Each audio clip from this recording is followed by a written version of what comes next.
Hi, so I kind of wanted to talk about what I've been seeing a lot lately. So I've been on YouTube for 4 years, TikTok since it really became popular 2020, 2019, I guess.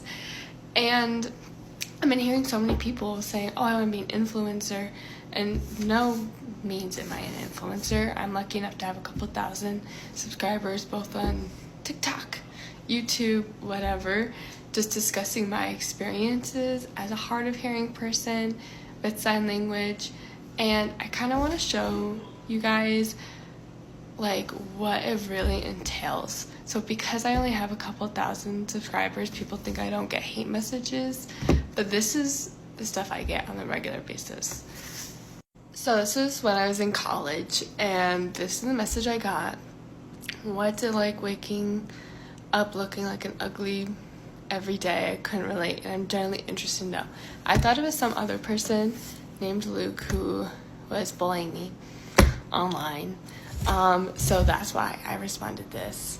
So then she said, is your ugly gonna answer the question? I'm doing a psychology court report questioning the top 10 ugliest people I find via Facebook and universities in Florida.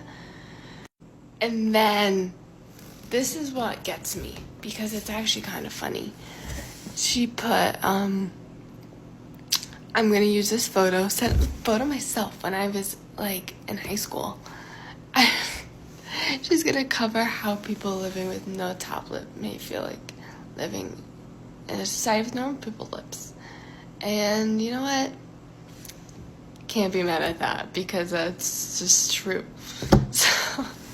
So what I'm trying to say is that you may think like you want to be an influencer or just someone who posts videos for fun, and even though you might not have a lot of followers or anything like me, you will get hate comments, and there are people out there that you will read stuff and you're like I just got a comment, let's see, saying, because you have epilepsy, it's not that hard to believe you have other things wrong with you too. Like, I don't know why people think online is different. It hurts the same. And this has just gone so out of control in general, not just towards me, but in general. The people are getting cyberbullied. I literally talk about hearing loss and my experience with it and epilepsy. And this is the comments I get.